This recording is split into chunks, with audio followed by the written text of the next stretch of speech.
Good morning students. आज हम पढ़ेंगे रिवीजन सीरीज में हमारी हिंदी पाठ्य पुस्तक मकरंद का पाठ 20 हम कहाँ जा रहे हैं, जिसके लेखक हैं अप्रवासी भारतीय कवि सुदर्शन प्रियदर्शनी। अप्रवासी यानी NRI, जो इंडिया से बाहर रहते हैं पर हिंदी में लेखन कार्य करते हैं। ऐसे भी बहुत से साहित्यकार, निबंधकार या कवि हैं जो बाहर रहकर हिंदी की सेवा कर रहे हैं।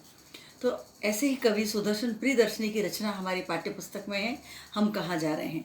बहुत ही सुंदर कविता है और अब तक की आपने जितनी भी कविताएं पढ़ी है उससे थोड़ी डिफरेंट है। इस लेसन के साथ उनका जीवन परिचय नहीं दिया गया है। इसमें विश्व में हिंदी की स्थिति पर चर्चा की गई है। जीवन परिचय के स्थान पर इसमें बताया गया है कि विश्व में हिंदी जानने वाले सर्वाधिक है। इसमें एक रिसर्च जो 2005 में हुई थी कि कितनी भाषा, किस भाषा को बोलने वाले कितने लोग हैं, इस पर कुछ रिसर्च या अनुसंधान किया गया था।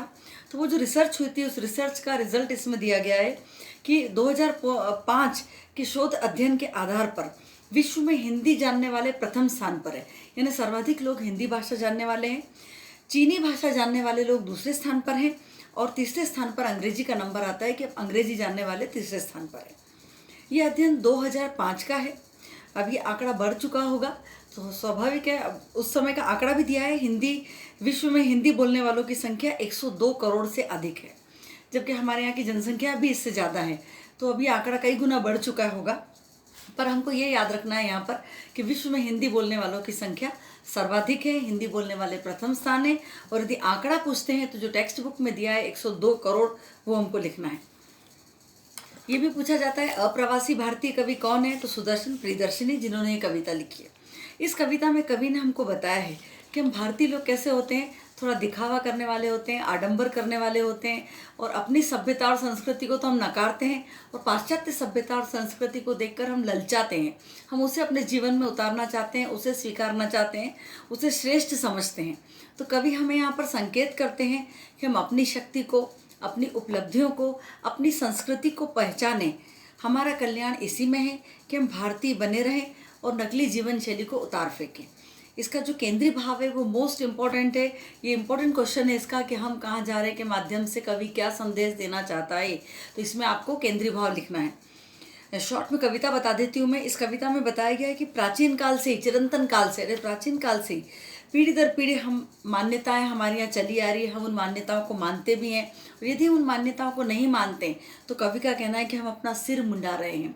सिर कब मुंडाया जाता है? जब भारतीय परिवारों में किसी की मृत्यु हो जाती है तो परिवार के जो पुरुष लोग हैं वो अपना सिर मुंडाते हैं, यानी जब अपना हम कुछ खो देते हैं तब सिर मुंडाया जाता है।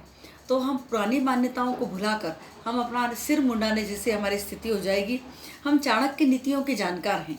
चाणक्य हमारे देश के बहुत ही प्रतिभाशाली व्यक्ति हुए हैं।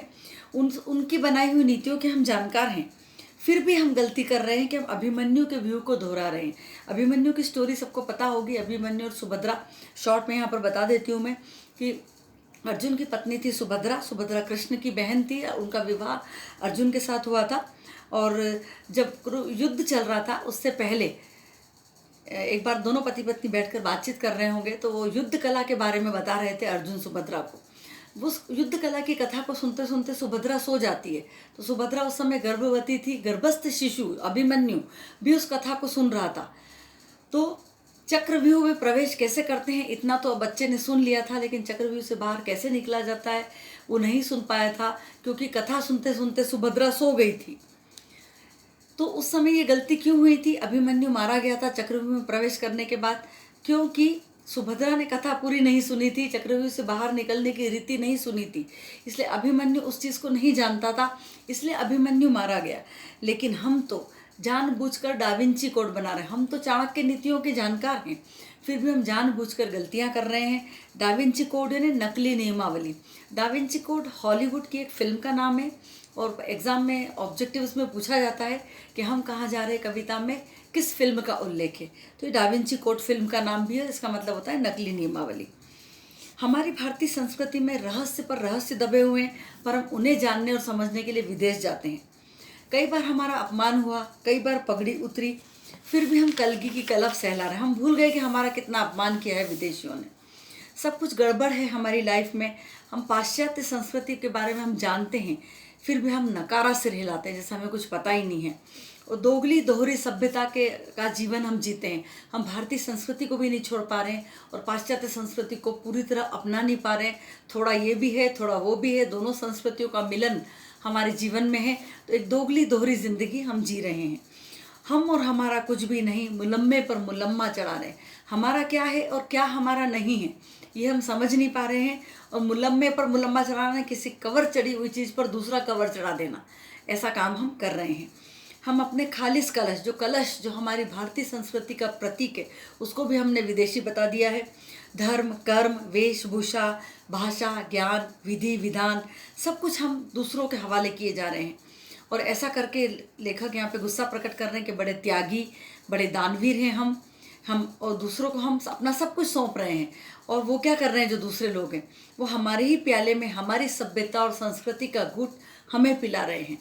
उल्टा उल्टा काम सब हमारी ज़िंदगी में हो रहा है। उल्टे बांस बरेली को, योग साधना धर्म नीति उल्टे हमें परोसे जा रहे हैं। जो हमारी योग साधना है, जो धर्म नीति है, जो हमारा वास्तु ज्ञान है, वो सब हमारे देश का ज्ञान है, वो विदेशी लोग अब हमें सिखा रहे हैं। हमारे देश से वास्तुकला लुप्त हो गई, वो जापान चली गई, वहाँ से फेंगशुई के नाम से आई। हमारा योगा बन गया, अमेरिका चला गया, वहाँ से योगा के नाम से आया और हम पैसे देकर योगा क्लासेस ज्वाइन करते हैं। हमारा जो सत्व ज्ञान था वो जापान चला गया, वहाँ से रेकी के नाम से वापस आया और हम बहुत पैसा दे के उसको सीखते हैं। तो हम क्या कर रहे हैं, हमारी चीज़ों को सीखने के लिए हम दूसरों को पैसा दे रहे हैं और दूसरे हमको योग, संस्कृति और चीज़ें सिखा रहे हैं। जो चीज़ें हमारी है वो लोग हमें सिखा रहे हैं। ये सब उल्टा उल्टा काम हो रहा है और हम उसकी धुंधुभी बजा रहे हैं, हम उसका प्रचार कर रहे हैं। हम लोगों को कहते हैं बहुत अच्छी योगा क्लास है, बहुत अच्छी रेकी क्लास है, या बहुत अच्छा जो है फेंगशुई का सब मिलता है। तो हम क्या कर रहे हैं, दूसरों की चीज़ों की धुंधुभी बजा रहे हैं, हम उसको प्रचारित कर रहे हैं। नीम भी गले नहीं उतरी हमें कड़वी लगी। नीम जो हमारे आंगन में होती थी वो भी हमें अब कड़वी लगती है, वो भी हमने दूसरों को सौंप दी है और लोग उन्हें हमें तोड़ तोड़ कर दूसरे लोग हमें खिला रहे हैं ना। अपनी संस्कृति की सारी चीज़ें हम विदेशियों को सौंपते जा रहे हैं और वो हमें महंगे दामों पर हमारी चीज़ें वापस हमें लौटा रहे हैं। ऐसा करके हम कहाँ जा रहे हैं। कवि ने चिंता प्रकट की है इसमें कि हम भारतीय लोग कहाँ जा रहे हैं। हमको अपनी सभ्यता, अपनी संस्कृति को, अपनी उपलब्धियों को पहचानना चाहिए और हमारा कल्याण इसी में है कि हम भारतीय बने रहें।